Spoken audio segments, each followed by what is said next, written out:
On this episode of Star Trek Universe, we are talking about feedback that we got from Picard 309, and we're also talking about a bunch of news, mostly from Terry Matalas. Right after these words from our mystery sponsors.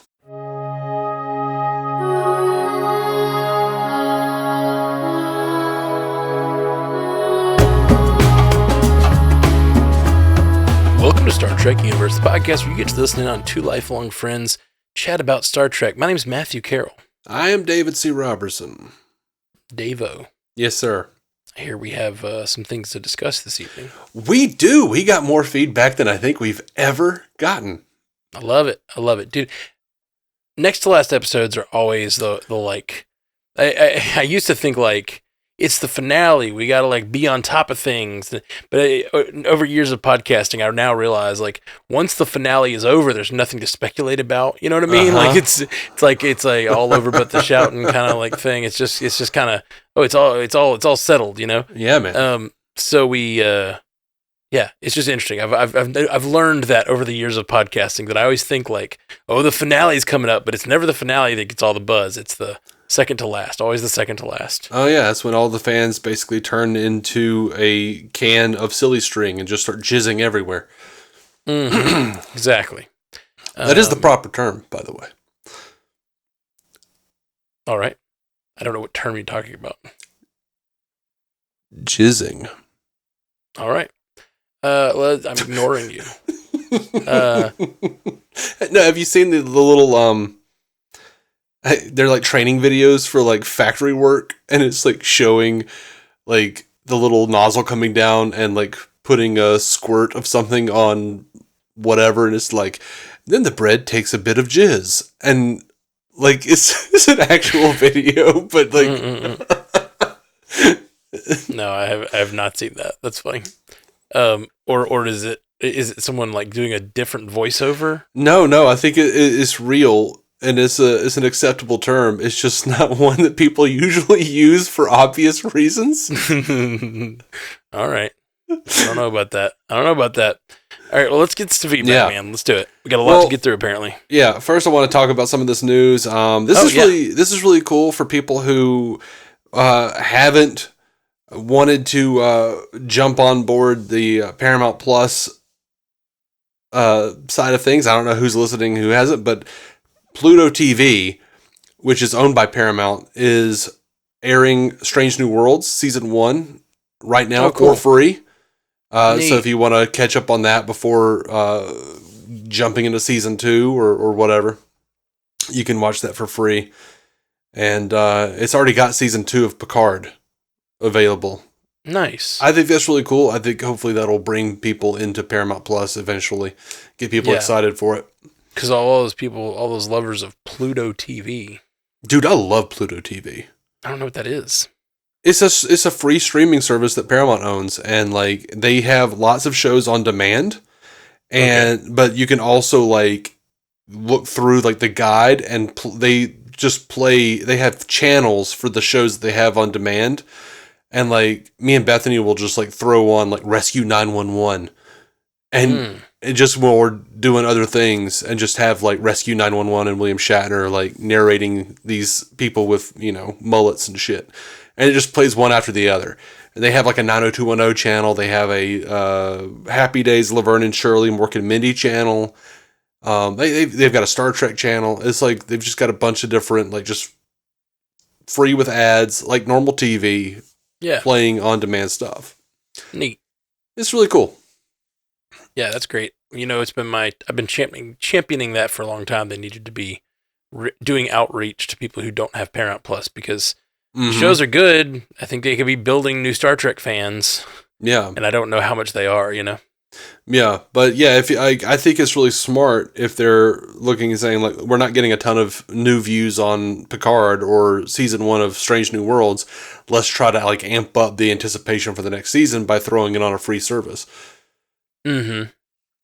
But yeah, there are a lot of those free services like Freevee and Tubi and Pluto TV, and I love all of those. They're really great. Yeah, that's cool. So we've got some stuff that Terry Matalas has been saying. First, he talked about the Borg. He said, no, the Pa Wraith were never considered. It was always a story about legacy. about what we pass on about parents and children. Pa wraiths are neat, but that would have come out of nowhere. We talked about that. There is nothing organic about the story we were telling to suggest that, other than a connection to DS9 with the changelings. Yeah. So, I mean, I feel like that's a pretty strong connection, but like it is. It's a strong connection. I don't know why he said it would come out of nowhere. You're in the same universe. You're talking about, I'm gonna believe my headcanon about how this whole thing was all part of their plan. Yeah, you can. And look, I think there was something, and I think a lot of it was just like a desperate need for it not to be the damn Borg again. I think some of us were just like hoping for something a little more interesting than the Borg. Yeah, I hear that. It's like, it's almost too obvious. Mm-hmm. Like, if it's going to be the Borg, we want it to be something interesting. Now, I was thinking about, what does it mean? Who is the... They didn't show the face of the Borg. It had a Krieg's voice, but they didn't show the face. And it didn't show the body either. It didn't show if it was male or female or anything. Well, he did say it is Alice Krieg as the Borg Queen. You will see her in the finale, though. It is voiced by Alice Krieg, but the Borg Queen does not look good when you see her. Janeway did a number on them the last time we saw them, and there's a reason she needs Jack. Okay. Interesting. Mm-hmm. All right. I was just like, I'm curious what they did with Picard's body. Like, we know they took it. Is it just that they took the genetic code and added it to the transporters? Is that all we need to know about what they did with his body? I guess so. Okay. Because I'm still sitting here like, are they going to revive that body? Because especially now that we know that the changeling who stole it were working with the Borg. Mm-hmm. Are we going to get like, and we've kind of discussed it, but zombies versus robots, zombie Picard versus robot Picard. Yeah. Like, I don't know. Yeah, I just think it's weird that they stole his body and all they did was scoop the brain. That's the only part of the plan if we're talking about the Borg and Locutus, you know? Yeah, I don't think they needed to do anything else. I mean, I don't know, man. They assimilated all of Starfleet, everyone who was under 25, you know? Well, sure, but it's just like, I guess Picard's faced himself before. Yeah. So it would be like he's already faced a clone of himself. I really want like a Shinzon versus Locutus versus Android Picard. Just like I don't clones, think I do. Clones versus zombies versus robots, man. No. Just no. I don't need Robert Rodriguez directed Star Trek, like Grindhouse Star Trek. No, I just could see like if he had to actually face Locutus. Like in his new body, he's gotten past his whole thing, but one last time he had to look at the horror that is Locutus. It's like the worst of him, you know? Mm-hmm. Which I think is going to be sort of what he's doing when he sees Jack. But like, and when he has to face off with Jack. Mm-hmm. The worst of him being passed down. Like that's all interesting for sure. Yeah. But like, I could see it like being really good if they had done something with like actually Locutus returning, like if Locutus had been leading this strike against the, all the Federation, and it's just like Wolf 359 and now this, and like Locutus and he has to stand up to himself one last time, I don't know. Yeah, could be interesting. And Picard renames himself Surdy, which is Latin for death. I like it. Locutus and Vox have no power over me. No, I think there could have been really something cool there about, Pa Wraith and having Gul Dukat, and maybe, Cisco coming back, and Cisco having that, that Shaw connection, that connection of hating Picard and, with themes of legacy and leaving children behind and yeah. Oh yeah. Yeah, they could have done something with that. There's connection there. Yeah. Oh, there's tons of like thematic and like direct connection because of the changelings, and so they definitely could have done something. But what he is saying is kind of what we've been saying for weeks, which is like whoever this is, whoever the big bad is going to be, needs to be someone strongly connected to Picard's story. Yeah. And Borg makes most sense, even though it's been like the story of his life ever since the show ended. You know, you had First Contact, and then you had last season. Yeah, it's a lot of Borg. They dealt with a lot in season 1 as well. Yeah. Anyway, as far as Jurati is concerned, reinforcing the fact that he said, you know, the Jurati Borg are a separate sect of Borg from an alternate past, and they're not connected with the quote unquote real Borg. He says Jurati does not appear. That will have to be a tale for another time. And this is something I'm learning about Terry Matalas. He really likes to set things up. Right. For like he was saying that Worf saying that was not my fault about the Enterprise E was just like a setup for, he was just curious to see how many novels could come out of that. I mean, I like that, and I think that's something Star Trek does well, sets the stage for other stories, that you don't have to wrap everything up neatly. But the Jurati Borg thing is weird. Like, it's a weird thing to leave open. Like, it's the season cliffhanger, basically, and then you just come back and ignore it. That doesn't feel right to me. Yeah, I mean, I get your point, and I feel kind of the same way, but also I'm all right with it. Yeah, well, I can reconcile myself to it. This season's worth it. You know, I think this season's been really good. I like what they've done, so I don't care if they. It would have just been nice to hear like a sentence about it or something, like we left we left some other ship out there, like keeping an eye on them and like keeping an eye on what's going on, like we're all doing this, you know. Well, to be fair, we did have a sentence. We did have Shaw say, "Forget about that weird shit on the Stargazer with those other Borg. They're not the real Borg. The real Borg are still out there." So right. and we knew at the end of last season that Jurati and her Borg were friends with the Federation and were watching out for that, like guarding that transwarp conduit or whatever it was. Right, whatever that gateway was. I feel like we got enough closure, and if they ever want to go back to that, they can.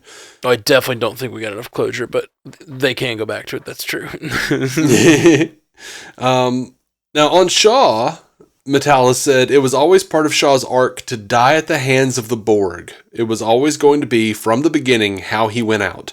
It's his worst nightmare, but one he faces heroically, and he gets to be the one who sends them on the escape pod. They are the lucky ones this time." But he did point out there has always been a plan for Shaw's character to be a part of the spinoff. And I heard a thing where they were talking about like how the way they would make him a part of it has given what's his face? The guy that plays Shaw, I can't remember his name suddenly. It gave him chills when he found out about it. So I hope Star Trek Legacy happens. Yeah, for sure. Which it might, because guess what? Picard became the first Star Trek series to break into the streaming top 10 ranking. Nice. For March. They came in at number 9 on the top 10 list, which the way it's ranked indicates that they're getting more popular as the season is going, so they'll probably climb for next month's Nielsen top 10 streaming rankings. If Paramount is smart, they will already have Legacy in the works, and this series will end in a way setting it up, and we will soon get an announcement. Well, Matalas and Frakes have been saying that it does end with a setup for a spinoff, but Matalas says that nothing is in development right now. See, that's stupid on their part. I agree. They need to follow this up as if it's a new season of this show. You know, like, even if whatever they're coming out with needs to come out within a year, or you're just going to lose the steam, you know? I don't know that it needs to come out within a year, but there needs to be an announcement with a steady stream of teases. Well, that's for me and you. That'll keep us interested. Mm-hmm. Like, we'll be interested anyway. Like, the Star Trek, for people who are watching for announcements and paying attention to that stuff.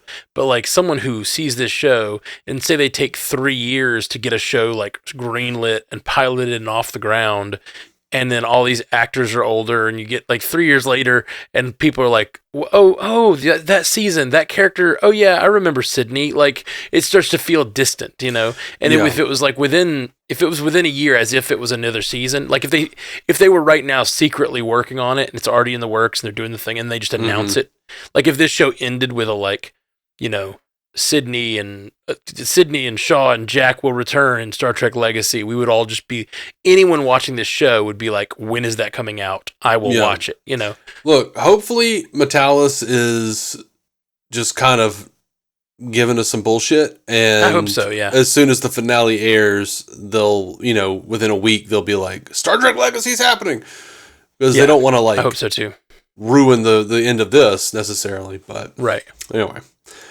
Post-credit sequence, baby. Post-credit sequence. All right, we can get to some feedback here. So for the last episode, for Vox, our episode description, I had in all Latin except for the word maman, which I have added French to the most descriptions since season 2 of Picard. Maman is just now the audience for me. So it was all in Latin except for maman. And Salvor Harden on Twitter said, it took me a second to realize I didn't somehow screw up my podcast language settings after trying to read the description. Well played. And a listener who asked to remain anonymous said, it took me far too long to understand what I was looking at in this week's episode description. I was so confused. Latin, Latin, French. Latin, Latin, Latin, French. You bastard. And Rachel Elizabeth on Twitter at Rayleigh514 says, the Latin summary for the podcast just cracked me up so hard. Hi from a new listener. Awesome. Hi, Rachel. Hello, Rachel. Welcome to the family. Yeah. Misfit Scully on Twitter says, just watched episode 9. Here I am in the dark and can't stop smiling. And they posted a kind of a creepy picture of them smiling in the dark. Ooh. I like it. Nerdytastic on Twitter says, not me watching Picard and sobbing into my pillow and wailing as they show the ship. And with a gif of Lucille Ball grimacing that says, ew, feelings. Serena Altair messages us on Twitter and says, TNG was my mom's favorite show. As a kid, I couldn't understand why, but it felt like my family's safe, happy place. She passed when I was 16, and it took me more than a decade to bring myself to rewatch it. As an adult, in need for escape, I finally understood how the show had given Mom a break from struggling to raise 2 kids alone, juggling precarious jobs to feed us, investing the crumbs of energy she had left in making us feel loved, valued, safe, and happy. I also realized how she had always had a crush on Captain Picard, while I was gay for Counselor Troy many years before I even knew what the word meant. This year marks 20 years since she left us, and every episode of Star Trek Picard Season 3 has felt like gathering with family around a dinner table. I know she would have loved to see the crew back together. People sometimes speak negatively of nostalgia as if it undermines the quality of a show. What if I don't need it to be high art in order to love the way it makes me feel? What if a little episode of TV has the power to bring my mom back to me for a few minutes, just like it had the ability to make her forget all her troubles while she was on this earth? I am deeply grateful for this season, for the memories, and for the extended fictional family it has brought back to both my brother and I. That's beautiful. Thank you for sharing that. Seriously. That's beautiful and meaningful, and you know, like, high art, to me, the difference between high art and low art doesn't matter. It just matters the impact and the communication and the connection you have with it.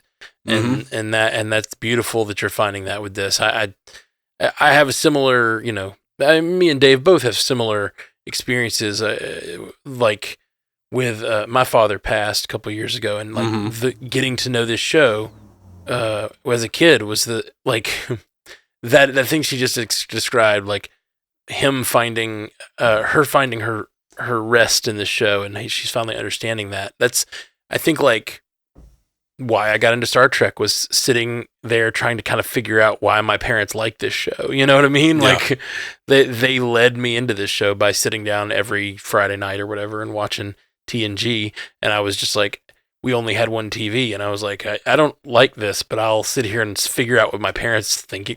What are they understanding that I'm not? And like, it made me the person I am in so many ways.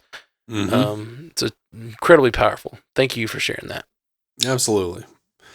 Sarah Taylor on Twitter at MyLadyKitten says, I am absolutely loving this season of Picard. The nostalgia is off the chain and writing is stellar. For this to be the swan song for TNG, I could not wish for anything better. 309 had my anxiety at red alert, and the villain reveal was chef's kiss. I agree. Sarah Taylor's one of those, who listens to this show and listens to DC on Screen, and has always been very, forthcoming with feedback in the past. And keep sending us stuff, Sarah. Yeah. Thanks for listening, Sarah. Benjamin Noah says, man, I ugly cried like a nerd baby the first time I watched this. Then I rewatched it again and cried again. It just hits on such a deep level, like Terry Matalas was watching TNG with 10-year-old me, taking notes and planning this since 1991. I feel the same way. Like, I feel like he was just like sitting on my shoulder going like, I'm taking notes of everything. Yeah. Matthew Davis sends us one, says, well, this was one frustrating emotional roller coaster of an episode. First, they give us answers about Jack. And when someone is described as being the key to the plan, it is usually metaphorical, but with Jack, it's almost literal. Next, holy crap. The Borg plan comes to fruition as Starfleet is assimilated, but just those sitting at the kids' table, Team Gray Hair and Wrinkles, is unaffected. Shelby returns, but for less time than Ro. How the hell are Picard and the others going to fight Starfleet? And then, no, how dare they make us like Shaw and then take him from us? But as we're losing one new friend, another old friend returns. Hello, Enterprise D. We've missed you. We have indeed. It's like seeing the first car or the best car you had as a teenager or young adult restored and ready to drive. First, guys, the analogy with assimilation being woke? Nah. Mindless drones caught up in a groupthink makes me think of red ball caps instead of red shirts. I'm not going to try to predict anymore. It still wouldn't surprise me if we see one of the core TNG crew die in action, but damn it, I didn't think they would kill off Shaw. I'm not sure how they're going to get out of this one, but for some reason I feel sorry for the Borg. And after all the talk about family, I'll be disappointed if we don't get some sort of can we call you uncle moment between Geordi's daughters and Data. That makes me want a Doctor Who moment for this crew. Like, you know, when Matt Smith took over on Doctor Who, and you get that moment where like he's facing this terrible enemy, and the way he beats him is just by telling him like, no, you've met me before, right? Like, you've heard of me, and they just run. Like, that's the first enemy he faces. Like I don't want that to happen, but I kind of want like that sort of bravado from the crew. Like at some point, I just want them to be like, we got this. Like, I guess that's kind of what that was, the end of this episode. Even though it's incredibly dire and terrible, and I don't see how they're getting out of this either. Yeah. Well, this is one of those times where I would be perfectly happy if, just for nostalgia's sake, if they can't figure out how to beat them, and then Data says something really innocuous, and then Geordi goes, Data, you're a genius. All we have to do is blah, blah, blah, blah, and technobabble. It's just like blowing up a balloon. Whatever. It's because that was such a staple of TNG. Like, it would be hilarious if that's what they did. My least favorite thing about TNG. Please do not. Like, it'd be fine if you'd done that halfway through the season. Do not end the season with a technobabble answer, please. I hate it so much, but in this instance, I think I would just laugh and be like, "That was perfect." Yeah, it'd be fine. It would be fine if they did something like that as a tease, but like, I just want a really good character moment, man. I want some good character moments. Yeah. At this point, I think that would be a good character moment. It's always my contention that like shows are all about like those big moments are just all about shows are all about us seeing these characters make decisions after they are fully set up, and then we really get to like live with them with the decisions they make. Sometimes they surprise us, sometimes they're exactly what we expect, and like that's the rub. Like, we don't know exactly, but a good show makes it feel like either is possible. And like, yeah, I don't know what's going to happen here. I love a show where like you really put the heroes in a predicament that I cannot imagine them getting out of. You know what I mean? Like, I just don't know what they're going to do here. The thing that always scares me about that is I feel like the resolution is always disappointing. Yeah, a lot of shows it is. I'm hoping this is not one of them. You ever watch much of Burn Notice? I've seen episodes here and there, and I've loved what I've seen, but I haven't watched it all. I love that show, and one of the reasons I love it is because it always puts me, almost every commercial break, I go, there's no way of getting out of that. And then he does something completely clever and gets out of it. And it's always like, not the way you'd expect him to. He never gets out of a situation just by fighting his way out. It's always some like clever trick or something to do. Like he always has a plan. Like it's always just something interesting. And I really want to see. I really want to see something like that from this crew, you know? Yeah, I feel you.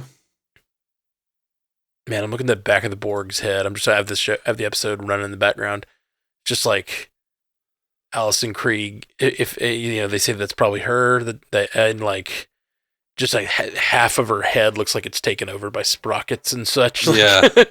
Oof. Those are self-sealing stem bolts. Oh, that's the other reason they broke in. That's the other reason they broke into the Daystrom They had to get those stem bolts, you know. Got to get your stem bolts. Matthew Davis sent us another email and says, when writing an earlier email, I kept thinking there was something I wanted to tell you about, but I couldn't remember. Well, I remember. There is a YouTube content creator named Steve Shives who covers a variety of stuff, including Star Trek. He did this one recently where he played a Starfleet lawyer talking about his experiences in the JAG Corps. Check it out if you haven't seen it. It's hilarious. Oh, Steve Shives is awesome. Yeah, he's one of my favorite like guys to go to for just watching this stuff. Yeah, I haven't seen anything from him in a long time. I enjoyed him for a while. Mm-hmm. And then in 2021, when the Snyder cut of Justice League came out, he just became really super vitriolic and apparently really hates everything Zack Snyder. And I muted him and never went back. Oh, see, I think he's great. I've only listened to Star Trek content, but I like Steve Shives a lot. Well, I didn't even think about it, but because I followed him on Twitter as well, and he just got so woo. Yeah, he really had a bugaboo, man. Well, Zack Snyder's bad, you know. I disagree. You're like, podcast over. I am muting you, Matt. I will now speak on the podcast into the ether, and you may respond if you wish, but you're muted. The new name of this show is Into the Ether. But yeah, I a long time ago I enjoyed what I saw of his. Mm-hmm. Andre Sparks sends us an email. The return we should have known. Hey guys, few things. So they killed Shaw. Damn. Mm-hmm. As soon as they brought up connection, I was like, Borg. Mm-hmm. The whole only controlling 25 and under was pretty funny to me. I thought that was clever, honestly. Yeah, me too. Seeing the old ship again definitely got to me. Realizing this will be the end for the crew I grew up with had me sad emoji. Respect to all the cast, crew, and creators for coming back to finish it out. Lastly, how will it all end? Will new Borg come to save the day again? Old Borg? No. Not the Jurati Borg. Well, they save now. Says Terry Matalas. Like, I don't think the Jurati Borg will show up just because it would be really unsatisfying. If like they showed up and just stopped what the Borg were doing, it'd be like, come on, this is not their story, you know. At this point, Deus Juratica. Yeah, exactly. I think you can just go with Machina. The machine works pretty well. I wanted to say Juratica. just sounds like a fanfic novel with some porny overtones. Why? That's you're putting that on there. Don't blame me. Juratica sounds way more like erotica than it does Machina. I'm okay with that. I didn't think about it, but I'm okay with that. Like Juracana, maybe. If it's a Juracana, but Juratica, it just sounds like you're porn for fanfic. Now I might have to write that. Will Wesley come to save his brother? Man, I hope so. That'd be so dope if it was Wesley, because they've name dropped him so many times in this season. Yeah. And damn it, let Wesley hang out with Beverly for a second. It could have the same problems of, a Deus Wessica. But I don't need it to be that necessarily. I just, a conversation maybe. Yeah. Yeah. Like maybe he could show up to like use his technology to save Jack or something after they've already stopped the Borg. Like he could show up to do some small action to like help his mother, like to save her other son, that sort of thing. I don't want him to like be a part of the like battle. Does that make sense? Like I want them to be able to stop the Borg and do what they need to do. And then having like a just one last like blessing from your son Wesley, who's a super being, would be kind of fun. Yeah, I don't understand necessarily why, he showed up at Riker and Troy's wedding. I don't think it would be like out of hand for him to say like, holy shit, the Borg just assimilated all the Starfleet. I kind of need to go help out my brother and my mom. I don't think that would be like, any kind of God machine. That would just be like Wesley being like, shit, I need to answer these texts for my mom. Oh, shit's going bad. It's just you just made the same argument about Jurati. Like it's just as like you can justify it in the story. I'm not saying you can't justify it. You can justify Jurati showing up. You can. Be very unsatisfying to not have the characters who we've been watching for 10 episodes solve the problem. At least be the main source of the solution, Well, one of those characters have been whining about Wesley not being around, so. Well, yeah. A little bit. And with the themes of family and legacy and all that shit. Yeah. I know, I think I'd love to see him show up.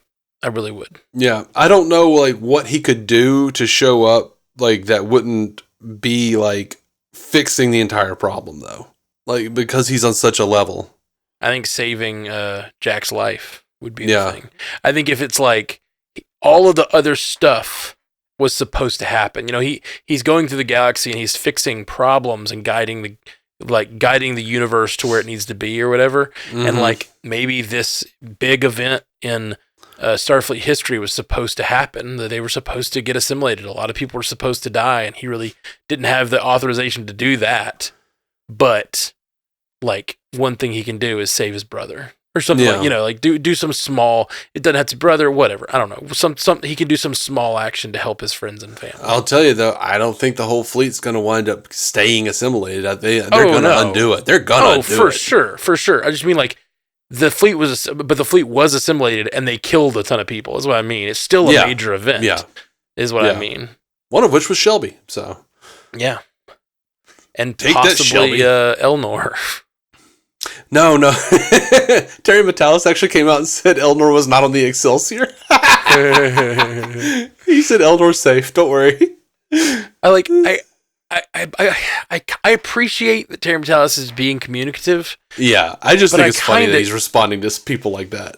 Yeah, but I kind of don't. Like, I kind of wish that like we sit here and wonder and kind of laugh about and joke about Elnor might have been on the Excelsior all that time, And then 2 years later, when he shows up on some other spinoff, we're like, oh yeah, Elnor's alive. We get that celebration moment. But now it's weird to learn things for sure when it's not in the show. Yeah, dude, I saw like some actress who played an ensign on Picard, and she messaged Memory Alpha and was like, and I didn't recognize her either. She said, "Memory Alpha, stop saying that I'm deceased. My character is not deceased." And Terry Matalas responded and said, "Confirmed. She is resting."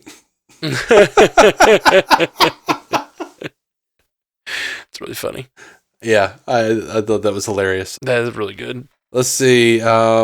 He continues, or will Jack overcome the Borg Queen? Can't wait to hear your thoughts. Great job. Good job. I want to put words in your mouth on another great season of podcasting. Keep up the good work. Hey, thank you, Andre. Yeah, for real. Always love hearing from you, bud. Absolutely. Tim Castillo sends us a message titled "Kids These Days." He says, 8472, Pa Wraiths, Nagilum, Armus, all those would be pretty cool. I guess it could only have ever been the Borg, and I'm not upset about it at all. This is great. I'm on board. The small stakes and the big stakes are all here. Family, the planet, the galaxy. Let's go.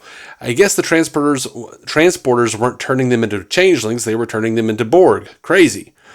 Hoped for a moment that Shelby would be able to catch up with the crew after all was said and done. Nope. 2 shots, point blank, rough.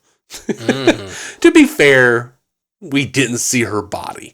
Like, we saw them shoot, and she went, ah! And then it, like, the feed cut out. So she could still be holding on. Yeah, she could still be around. I doubt it.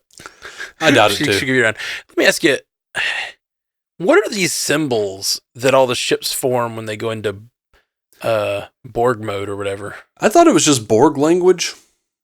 Well, yeah, maybe. But I thought they were doing that before the Borg even came around, though. I thought they were doing that when they were just doing the like formations or whatever. I don't know. They had a formation, but it wasn't that. It wasn't like that. They make these little like diamond like symbols, and I just don't know what those are. Well, remember the Queen had a diamond ship. Yeah, they're not all diamond though. Yeah. I don't know. Yeah, some of them are like circles with dots, you know. Yeah. Well, they're you know, they're vaccinating for cooties. That's what circle, dot. Yeah. Now you've got your cootie shot.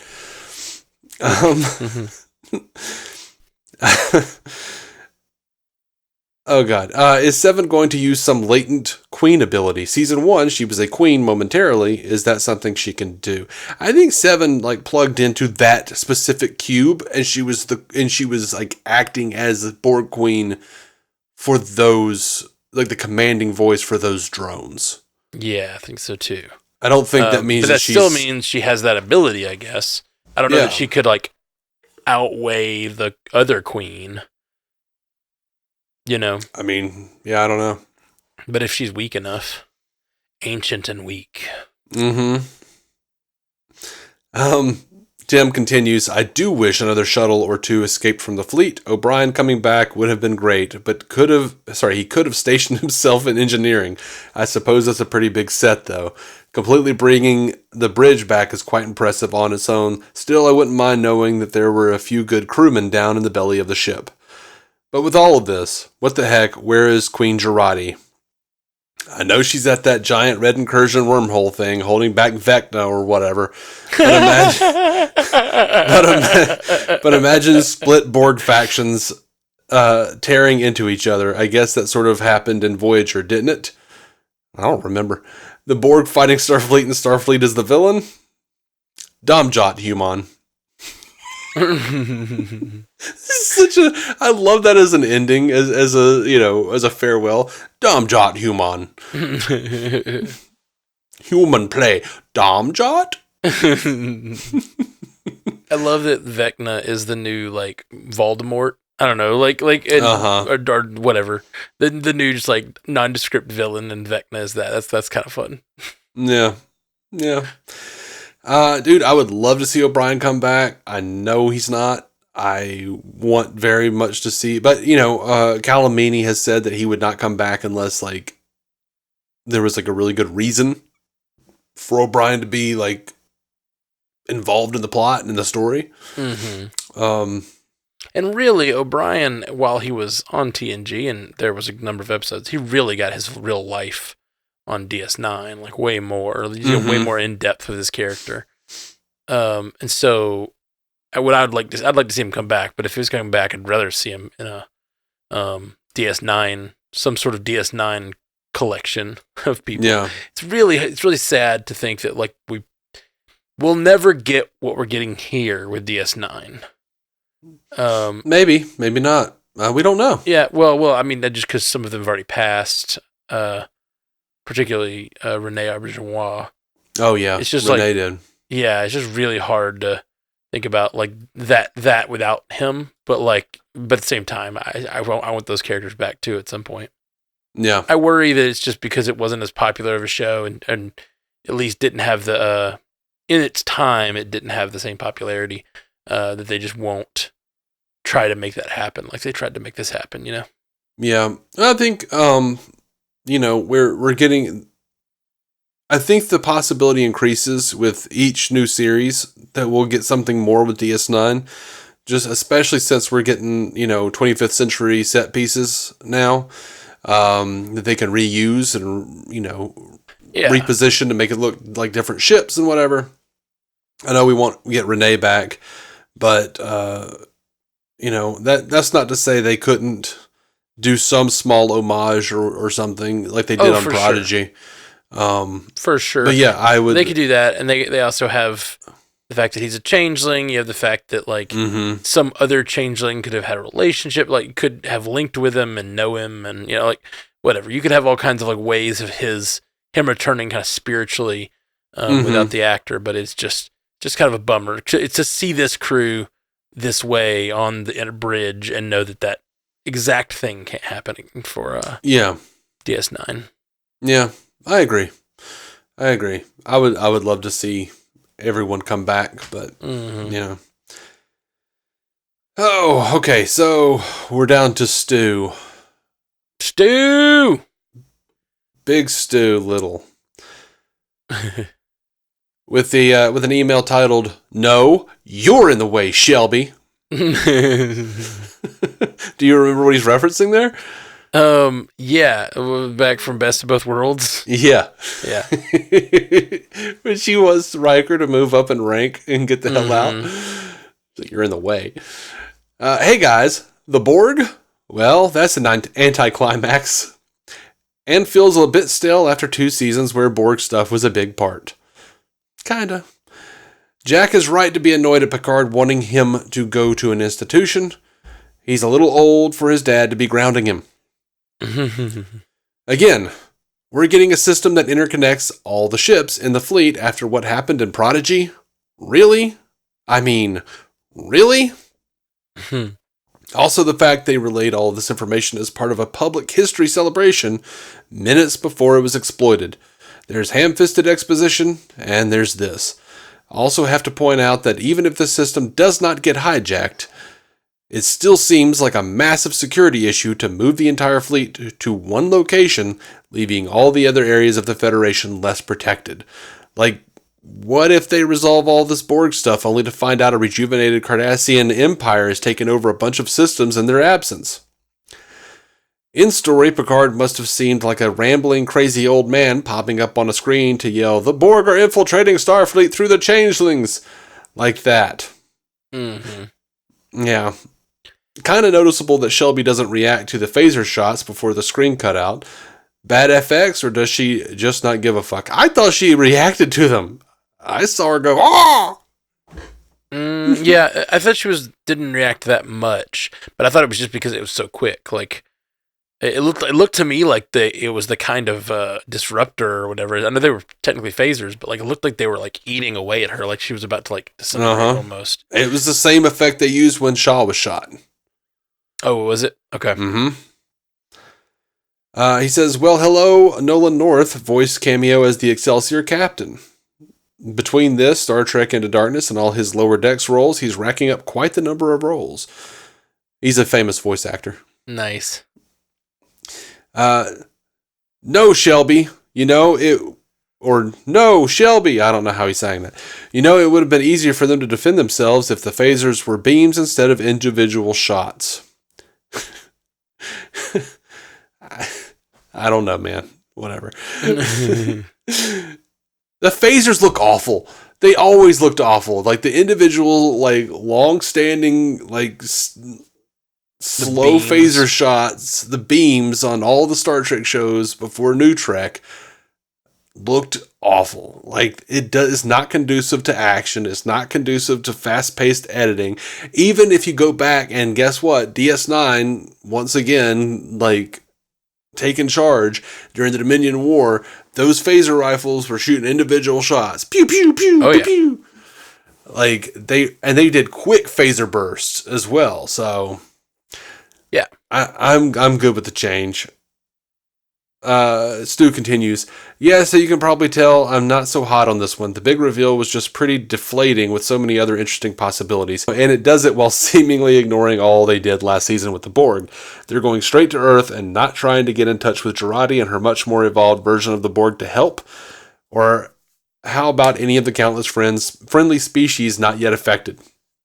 The Vulcans aren't available, not to mention the tonal whiplash of how dire the situation was as they fled Earth to immediately go into cozy nostalgia fest ending scene where you'd be mistaken for thinking thousands of Starfleet personnel didn't just die and billions/trillions more lives weren't at stake.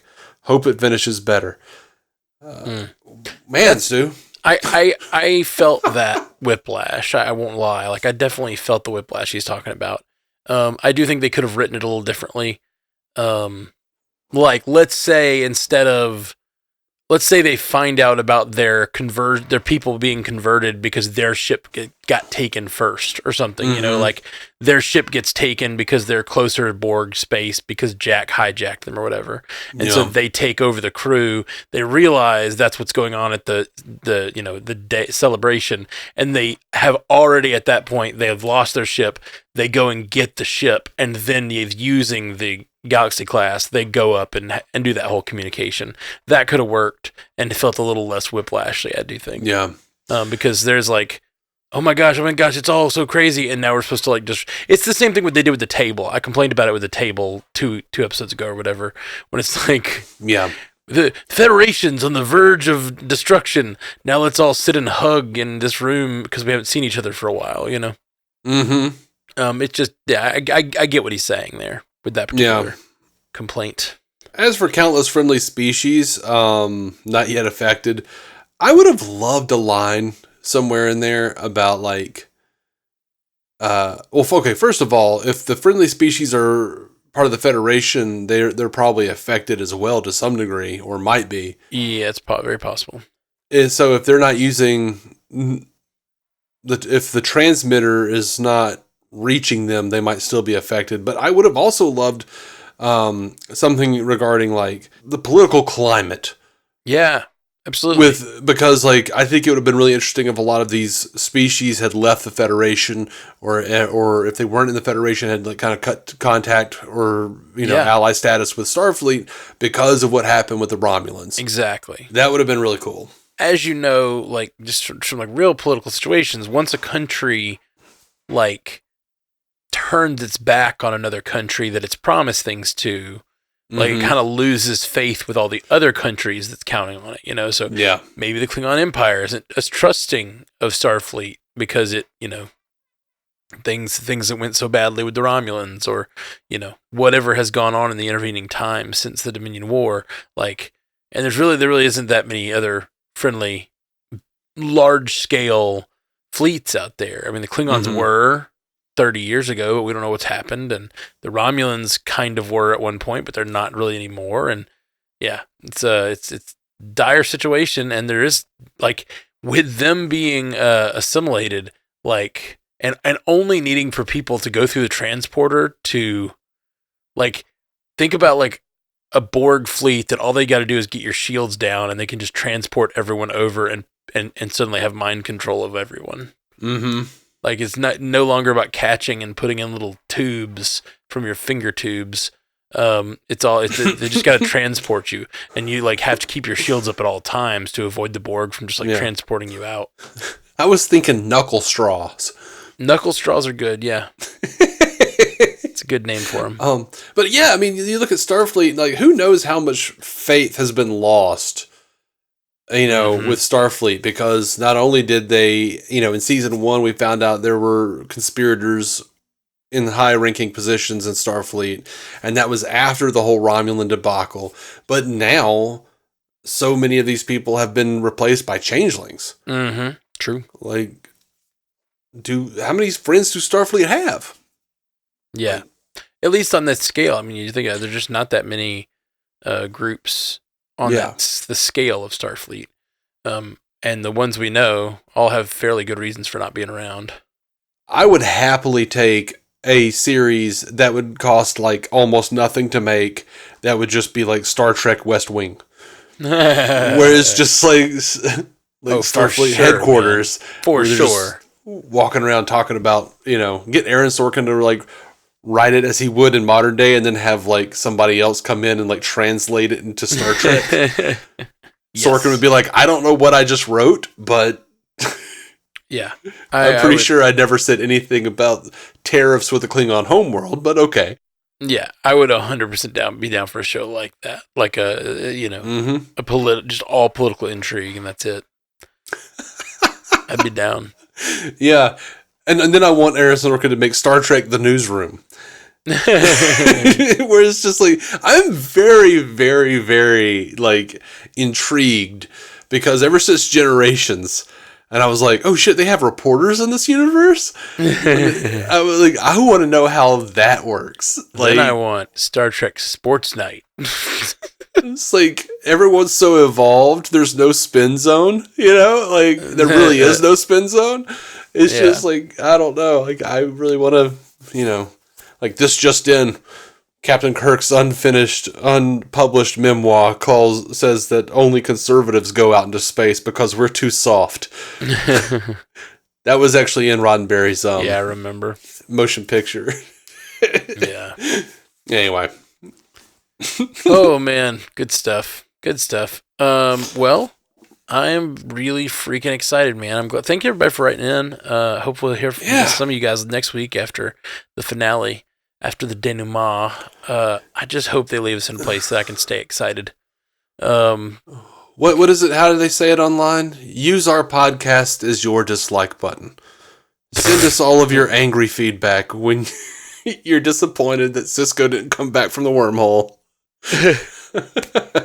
I don't think we're getting a Deus Ex Machina. No. I really don't. I mean, we might get some form of it. Them. We'll get some form of it, because I think they're going to have to do something to bring down like unassimilate all these humans or all these Starfleet. Particularly, I think they're going to probably use Jack. Like, if I'm going to make my prediction for next week, they're going to go straight for the Borg and try to hit them where they're weak, not where they're strong. And stop the transmitter. Can't stop the signal, Mal. They're going to stop the signal. Oh God. And stop the the assimilation from afar or whatever by stopping Jack. And even if it means this season started, I mean, maybe we're getting like a more interesting like thing about legacy, and I don't know. I just don't know, man, because like the way I view this stuff and the way this show views this stuff, I don't know if it's similar at all. Like, I think he's likely going to have to go and like convince Jack and like talk him down, right? Like that's probable to happen. Yeah. Jack will probably be the new Borg king or whatever, right? Like he's going to take over. And we've talked about it since the first episode that like the first episode he made this horrible decision, or second episode to like go after or to fight and keep Jack just because he was his son, and like part of me wants him to have to like lose. Like I was so against him losing his son earlier this season, and now part of me is like he keeps making decisions and having that conversation with Beverly about how they've lost themselves and how they're willing to do anything to keep their son alive, and it's like, yeah, but maybe you got to kill your son. Like that's terrible, but like that's like the arcs that I see in the show. That's kind of where it's leading. Like he has to kill his son to stop the Borg.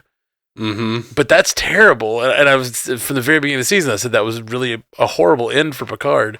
Yeah, man. But maybe it's like Drop Dead Fred, man. You got to tape up that Jack in the Box. Yeah. Well, it's a show about legacy, and maybe it's Picard realizing that like biological legacy, like his family legacy that he's lost so many times over, is not what was important all along. Like it's the other parts of his legacy that he has chosen.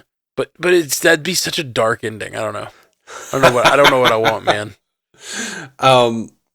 One, I feel like I need acknowledgement because Jack is in a cube. He's literally a Jack in the Box. Yeah, that's true. It's true. You got to tape that was up. Pretty good. You got to tape up the Jack in the Box. Yeah, true. And I did not catch the reference. And you're right. You're right. You're very right.